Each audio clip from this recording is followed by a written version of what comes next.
Unacademy आपके लिए लाया है अनअकैडमी आइकॉनिक, जो अब जो है लाइव हो चुका है। अगर आप जो है अनअकैडमी आइकॉनिक ज्वाइन करना चाहते हैं तो अभी आप कर सकते हैं, जहां पे आपको 25% का डिस्काउंट मिल रहा है। प्राइस जो है इसका एक्चुअल प्राइस ये है, और अभी जो है अनअकैडमी लॉन्च प्राइस पे 25% का डिस्काउंट दे रहा है। मैं आपको पहले ही बता चुका हूं कि आइकॉनिक में आपको जो आप नॉर्मल सब्सक्रिप्शन लेते हैं उससे कहीं ज़्यादा चीज़ें होती है। 1-to-1 आपके मेंटर होते हैं, ठीक है, आपको नोट्स प्रोवाइड कराया जाता है, पर्सनल आपको सारी चीज़ें वहाँ पे असिस्टेंट मिलता है। तो अगर आप अनअकैडमी के आइकॉनिक को ज्वाइन करना चाहते हैं तो इस वीडियो के डिस्क्रिप्शन में उसका लिंक है, वहाँ से जाके आप ज्वाइन कर सकते हैं, एनरोल कर सकते हैं अपने आप को। और दूसरी चीज़ मैं आपको बता दूं, अगर आप जो है गेट के लिए प्रिपेयर कर रहे हैं तो अनअकैडमी जो है गेट के लिए भी एक नया टेस्ट सीरीज़ लाया है, GATE 10 test series life sciences, जो ये आपका 18 तारीख से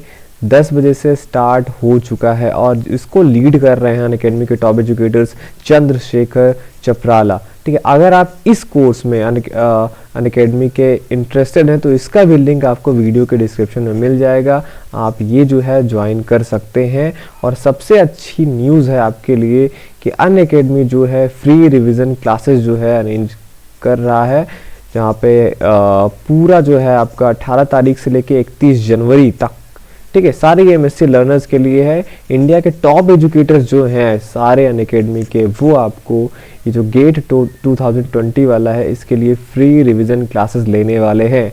तो इसका भी लिंक जो है, अगर आप इसके लिए भी एनरोल करना चाहते हैं तो इसका भी लिंक जो है वो वीडियो के डिस्क्रिप्शन में आपको मिल जाएगा। तो 3 चीज़ें हैं, पहला तो आइकॉनिक, अगर आप इंटरेस्टेड हैं तो ये ज्वाइन कीजिए, आपको डिस्काउंट मिलेगा। सेकेंड, गेट T20 आपके लिए ये हेल्पफुल होने वाला है, इसके लिए भी आप एनरोल कर सकते हैं। और ये जो फ्री रिवीजन क्लासेस हैं ये 18 से 31 जनवरी के बीच में एमएससी लर्नर्स के लिए, ये भी आप ज्वाइन कर सकते हैं अगर आपका ड्रीम है कि आप गेट क्वालिफाई करें।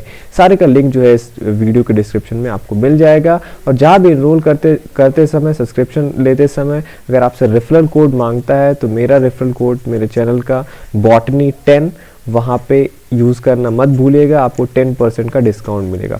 ओके, अब आते हैं अपने वीडियो पे। Hello guys, welcome to channel masters of botany again. मैं हूं आपका दोस्त विनय कुमार सिंह। अभी जो आपका मॉलिक्यूलर बायोलॉजी का एमसीक्यू हुआ था 25, इस वीडियो में मैं उसके जो है आंसर्स देने वाला हूं। तो आप जो है अपना जो आपने आंसर्स दिया था वो मैच करा लीजिएगा, ठीक है। तो सबसे पहला क्वेश्चन वहाँ पे था कि dimerization takes place between the bases. Dimerization होता है, ये एक टाइप का म्यूटेशन में आता है।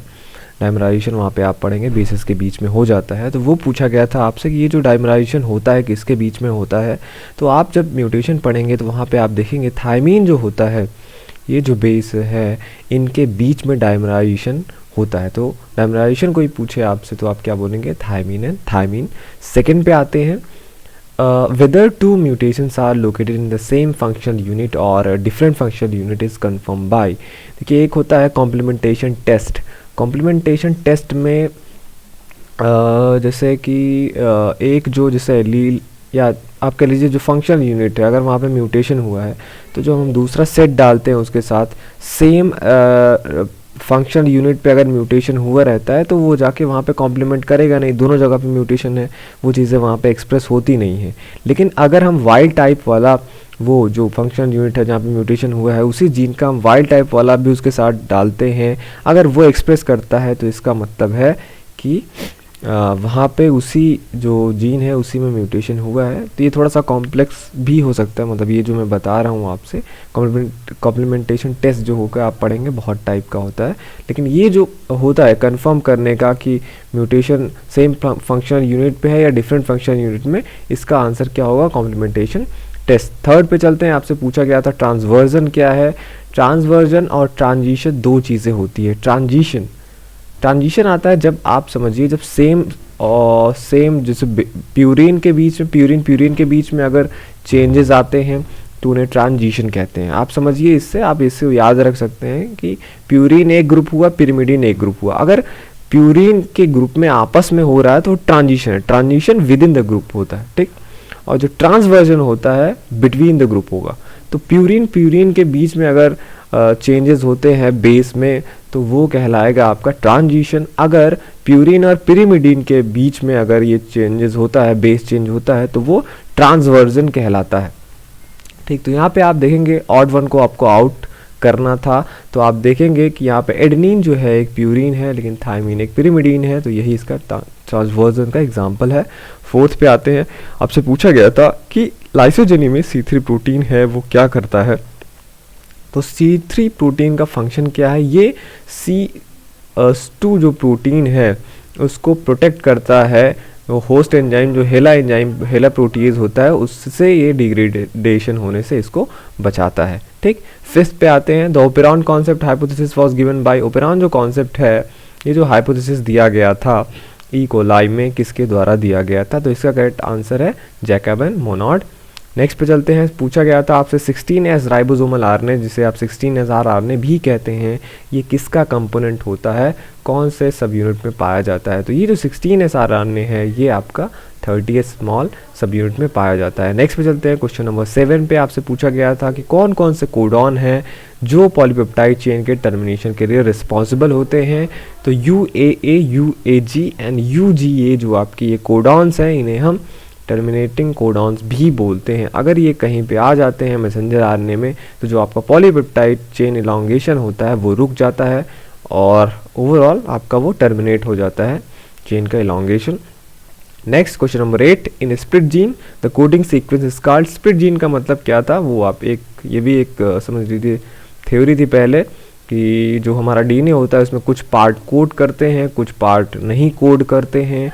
तो जो कोडिंग रीजन होता है उन्हें हम एक्सॉन्स कहते हैं, बाकी जो नॉन कोडिंग रीजन होता है उसको हम इंट्रॉन्स बोलते हैं।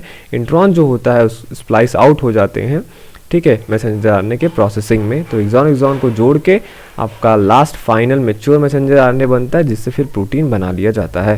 क्वेश्चन नंबर 9 पे आते हैं, the enzyme which transcribes 5S RNA is. कौन सा इसमें से एंजाइम है जो ट्रांसक्राइब करता है 5S आरएनए को। देखिए आरएनए के कंपोनेंट बहुत है, आपको बोला 16S RNA, 28S RNA, 5.8S RNA और 5S आरएनए। तो और जो आरएनए है वो अलग आरएनए पॉलीमरेज से ट्रांसक्राइब होते हैं, पर ये जो 5S आरएनए है ये आरएनए पॉलीमरेज 3rd से इसका ट्रांसक्रिप्शन होता है। क्वेश्चन नंबर 10 पे आते हैं, पूछा है आपसे during transcription the strand of DNA duplex which act as a template is also named as. देखिए बहुत सारे नाम है यहाँ पे, ट्रांसक्रिप्शन के टाइम पे आपको बताया जाता है जो डीएनए डुप्लेक्स का स्ट्रैंड होता है एक टेम्पलेट की तरीके से काम करेगा और जिस पे नया स्टैंड बनता है, तो अलग अलग नाम दिए गए हैं। ठीक है, यहाँ पे आप देखेंगे टेम्पलेट को हम एंटीसेंस स्टैंड भी बोलते हैं। अब जो डीएनए डबल हेलिक्स होता है एक को टेम्पलेट बोलेंगे और उसी पे नया जो होता है स्टैंड सिंथेसाइज होगा। तो जो नया डीएनए सिंथेसाइज होता है ये एग्जैक्टली जो आप समझ लीजिए जो नॉन टेम्पलेट डीएनए है उसका एग्जैक्ट वही होता है, सीक्वेंस होता है। तो इसीलिए उस वाले को हम सेंस स्टैंड बोलते हैं और टेम्पलेट वाले को हम एंटी सेंस स्टैंड बोलते हैं। कोडिंग स्टैंड बोलते हैं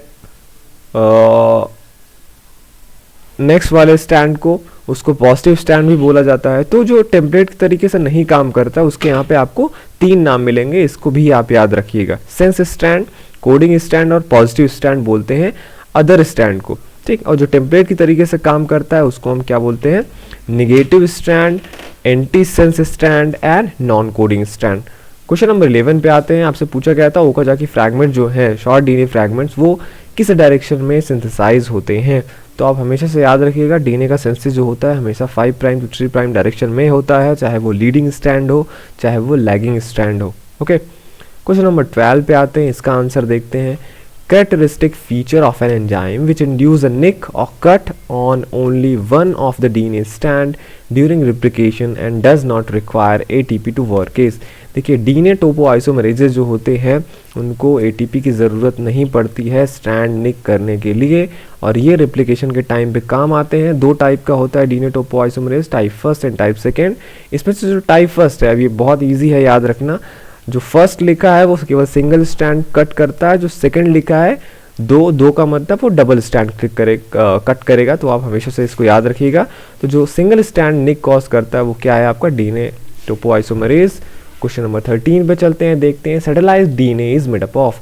सैटेलाइट डीएनए जो होता है आपका वो किससे बना हुआ होता है? तो सैटेलाइट डीएनए आप देखेंगे जब पढ़ेंगे रिपीटेटिव सीक्वेंसेस में, तो आप पाएंगे कि ये जो होते हैं ये टैंडेमली रिपीट सीक्वेंसेस होते हैं आपके, ठीक है। क्वेश्चन नंबर 14 हम देखते हैं B DNA shows. B DNA जो होता है क्या दिखाता है? मैंने आपको बताया था कि डीएनए तो आप पढ़िएगा उसका बेसिक स्ट्रक्चर, साथ ही साथ आप उसका जो टाइप्स है वो भी पढ़िएगा, A DNA, Z DNA, B DNA. अब उसमें सबकी अलग अलग प्रॉपर्टी है जिसके बेसिस पे वो डिवाइड किए गए हैं, ठीक है, कि ये ऐसा डीएनए क्यों है। नहीं तो अगर एक ही सारे का प्रॉपर्टी होता, सिमिलर प्रॉपर्टी वाले होते, तो हम उन्हें अलग क्यों करते। तो वो जो फैक्टर्स हैं उनको आपको याद रखना है। अब यहाँ पे पूछा है बी डीएनए क्या शो करता है, राइट हैंडेड कॉलिंग और लेफ्ट हैंडेड कॉलिंग। अब कॉलिंग तो आपको ये भी बताना था वो पैरेलल स्टैंड होता है या एंटी पैरेलल स्टैंड। तो जो बी डीएनए है ये आपका राइट हैंडेड कॉइलिंग स्टैंड होता है, डबल स्टैंड होता है, और ये एंटी पैरेलल होता है, ठीक है। क्वेश्चन नंबर 15 पे आते हैं हम। If the centromere is slightly away from the middle of chromosome, पूछ रहा है क्रोमोसोम का स्ट्रक्चर के बेसिस पे। आपको पता है सेंट्रोमियर की एक्चुअली पोजीशन के बेसिस पे क्रोमोसोम को अलग अलग भागों में डिवाइड किया गया है, उसके अलग अलग नाम है जिसके हम उसको पहचानते हैं। आपसे पूछा गया था अगर जो सेंट्रोमियर है वो जो क्रोमोसोम का मिडिल पोर्शन है उसे स्लाइटली अवे रहे, ठीक है, थोड़ा सा दूर रहे मिडिल पोर्शन से, तो ऐसे टाइप के क्रोमोसोम को आप क्या बोलेंगे? टीलोसेंट्रिक, एक्रोसेंट्रिक, सब मेटासेंट्रिक और मेटासेंट्रिक। तो देखिए जब सेंट्रोमियर जो होता है क्रोमोसोम के जस्ट मिडिल पे रहता है तो उसको मेटासेंट्रिक बोलते हैं। ये जो स्लाइटली अवे का कॉन्सेप्ट है ये आपका आता है सब मेटासेंट्रिक में, ठीक। और टीलोसेंट्रिक एंड एक्रोसेंट्रिक अलग अलग है। टीलो का मीन्स एकदम टर्मिनल पे, और एक्रोसेंट्रिक का मतलब कि ये भी टर्मिनल पोजीशन पे रहता है पर थोड़ा सा उधर रहता है अंदर, ठीक। 16 पे आते हैं। If adenine content of a DNA molecule is 20% then what will be the percentage of cystine in it. ये बहुत आसान है, आपको चारगाफ रूल पता होगा। जितना होगा एडेनिन उतना होगा थायमीन, जितना होगा ग्वानिन उतना होगा साइटोसिन। तो यहाँ पे अगर एक का आपको पता है तो आप दूसरे का आराम से बता सकते हैं। अगर यहाँ पे दिया है, देखिए जो भी टोटल ऑल ओवर जो कंटेंट होगा 100% होगा, किसी भी चीज़ में हम 100% में बात करते हैं। अगर वहाँ पे दे दिया है कि आपका एडेनिन जो है 20% है, इसका मतलब एडेनिन जो होता है हमेशा किससे जुड़ता है? थायमीन से जुड़ता है। अब ये अगर 20% है इसका मतलब थायमीन भी 20% होगा, ठीक, क्योंकि डबल स्टैंडर्ड डीएनए है। तो 20% कितना हो गया? 40%। Adenine 20%, thymine 20%, overall 40%। And when we are going to add G and C in it, then total हमारे पास कितना बचा? एक तो 40 ये इधर हो गया एडेनिन और थायमीन का कंटेंट, उधर आप जाएंगे तो आपका 60% बचा। इसका मतलब अब हाफ, जो 60% में हाफ तो ग्वानिन रहेगा और हाफ साइटोसिन रहेगा। तो आप इनडायरेक्टली बता सकते हैं कि ग्वानिन और साइटोसिन का कंटेंट कितना होगा। तो यहाँ पे साइटोसिन का कंटेंट ही पूछा है तो आप आराम से बता दीजिएगा 30 मीन्स 30%। ट्रांजिशन आ गया, फिर से मैंने आपको बोला था विद इन ग्रुप अगर आए तो ट्रांजिशन बोलिएगा, बिटवीन ग्रुप आए तो ट्रांसवर्जन बोलिएगा। ट्रांजिशन आपको बताना था। जी और सी क्या है? देखिए जी है आपका प्यूरिन, सी पिरिमिडीन हो गया। अब बी पे आते हैं। जी जो है क्या होगा? ये प्यूरिन, एडेनिन भी प्यूरिन, तो यही वाला करेक्ट है। जी से ए का जो कन्वर्जन है ये आपका ट्रांजिशन का एग्जांपल है, मतलब with in the group. Okay, question number 18 पे आते हैं। Compaction factor of DNA achieved by nucleosome सब स्ट्रक्चर ऑफ क्रोमैटिन। कह रहा है जो अगर जो डीएनए होता है जब वो न्यूक्लियोसोम बनता है, न्यूक्लियोसोम एक सब स्ट्रक्चर है, उसके आगे सोलेनॉइड, क्रोमैटिड वगैरह ऐसे से धीरे धीरे क्रोमोसोम की तरफ वो बढ़ता है कॉम्पैक्ट होके। तो कह रहा है कितना कॉम्पैक्शन फैक्टर हम अचीव करते हैं जब डीएनए से न्यूक्लियोसोम बनता है। तो देखिए जब डीएनए जो होता है न्यूक्लियोसोम बनता है तो जो उसका साइज है उसमें 7 फोल्ड का शॉर्टनिंग आता है, ठीक है। कॉम्पैक्शन उसका 7 फोल्ड होता है, तो 7 फोल्ड हमेशा याद रखिएगा, ठीक है। क्वेश्चन नंबर 19 पे आते हैं। The number of H bond that bound guanine and cytosine is. अब ये भी आसान है, वही चार ग्राफ रूल आप पढ़ेंगे वहाँ पे कि आपको बताया जाता है कि ए और टी जो होता है वीक बॉन्ड होते हैं और जी सी जो होता है स्ट्रॉन्ग बॉन्ड होते हैं। अब ये वीक और जो स्ट्रॉन्ग बॉन्ड वाला कॉन्सेप्ट है ये आया कहाँ से? Actually it corresponds to the number of hydrogen bonds in between them. So A forms 2 hydrogen bond with T and G forms 3 hydrogen bond with cytosine. So the correct option will be there are 3 hydrogen bonds between guanine and cytosine. Okay, so question number 20, length of DNA with 23 base pairs is, एक length का DNA का length कितना होगा अगर वो 23 base pair का बना हुआ है। ठीक, तो आपको यहाँ पे क्या करना था, एक बेस का अगर आपको डिस्टेंस वो पता होता कि कितना है नैनोमीटर में या एंगस्ट्रॉम में, तो आप बता लेते। ठीक, तो अगर आप देखेंगे एक बेस पेयर को 23 बेस पेयर से फिर मल्टीप्लाइड कर देते तो आपका आंसर क्या आ जाता, 78.2 एंगस्ट्रॉम। ओके, एंगस्ट्रॉम नैनोमीटर ये हमेशा याद रखिएगा, अलग अलग जगह पे अलग अलग लिखा रहता है, कहीं पे एंगस्ट्रॉम में दिया है, कहीं पे नैनोमीटर दिया है, तो वो आप उसको कन्वर्ट कर लीजिएगा। ठीक, 21 पे आते हैं, experiment using heavy isotopes to confirm DNA as a genetic material were carried out. अब कुछ एक्सपेरिमेंट है मॉलिक्यूलर बायोलॉजी में, वो बहुत इंपॉर्टेंट है आपके, ठीक है, क्योंकि वही इनिशियल बेसिस है, प्रूफ है कि क्यों आरएनए जेनेटिक मटेरियल है कि नहीं है, डीएनए जेनेटिक मटेरियल है कि नहीं है, ये सारी चीज़ें वहाँ पे आती हैं। अब इसमें से पूछा गया है कौन सा एक्सपेरिमेंट जो है वहाँ पे हैवी आइसोटोप्स का यूज़ हुआ था, ये बताने के लिए कि डीएनए ही जेनेटिक मटेरियल है। तो आपको याद होगा बैक्टीरियोफाज था, बैक्टीरिया था, वो वहाँ पे उसका प्रोटीन में सल्फर और डीएनए में फॉस्फेट का आइसोटोप लिया था, किसने, हर्शे एंड चेज ने, उनका ये एक्सपेरिमेंट था और उन्होंने प्रूफ किया था कि डीएनए ही जो होता है वो जेनेटिक मटेरियल होता है। बाकी मिजेल्सन इंस्टॉल का वगैरह आप देखेंगे तो ये क्या था, ये था आपका मतलब सेमी कंजर्वेटिव वाला, और ऐसे ये सारे एक्सपेरिमेंट जो है इंपॉर्टेंट है यहाँ पे। पर यहाँ पे करेक्ट आंसर क्या होगा आपका, Hershey and Chase. Question number 22 पे आते हैं, the beads on string structure is, beads on string structure किसको बोलते हैं, न्यूक्लियोसोम को, सोलेनॉइड को, क्रोमेटिन फाइबर है, क्रोमोसोम, तो ये भी उसी से रिलेटेड है जैसा कि अभी आया था सोलेनॉइड। सोलेनॉइड मॉडल को जो है आप देखेंगे उसको बीट्स ऑन स्ट्रिंग भी बोलते हैं, वो ऐसा लगता है कि धागे के ऊपर बीट्स लगे हुए हैं। ठीक, 23 पे आते हैं, in eukaryotic cell many nucleotide in tRNA are modified. जब आप मैंने आपसे बोला था कि जब आप टीआरएनए का स्ट्रक्चर देखेंगे वहाँ पे जो न्यूक्लियोटाइड होते हैं वो मोस्टली मॉडिफाइड होते हैं बहुत सारे। इसमें से आपको करेक्ट कॉम्बिनेशन बताना था कि इसमें से कौन सा ऑप्शन करेक्ट है, जो दो मॉडिफाइड हैं जो न्यूक्लियोटाइड वो टीआरएनए में प्रेजेंट होते हैं। तो इसमें से आप देखेंगे जब आप टीआरएनए का स्ट्रक्चर पढ़ेंगे तो स्यूडो यूरिडीन होता है और डाईहाइड्रो यूरिडीन जो है यहाँ पे, ये दोनों के दोनों जो है आपके टीआरएनए में पाए जाते हैं। क्वेश्चन नंबर 24 पे आते हैं, the major replicative enzyme in eukaryotic replication is. आपको पता है जो डीएनए पॉलीमरेजेस होते हैं, डीएनए पॉलीमरेज जैसे प्रोकैरियोट में आप पढ़ेंगे DNA polymerase first, second and third, उसका आपको पढ़ना है फंक्शन क्या है, अलग अलग कौन सा मेन रिप्लिकेटिव एंजाइम है। तो ऐसे यूकैरियोट्स में आप देखेंगे कई सारे टाइप के होते हैं, alpha, beta, gamma and delta.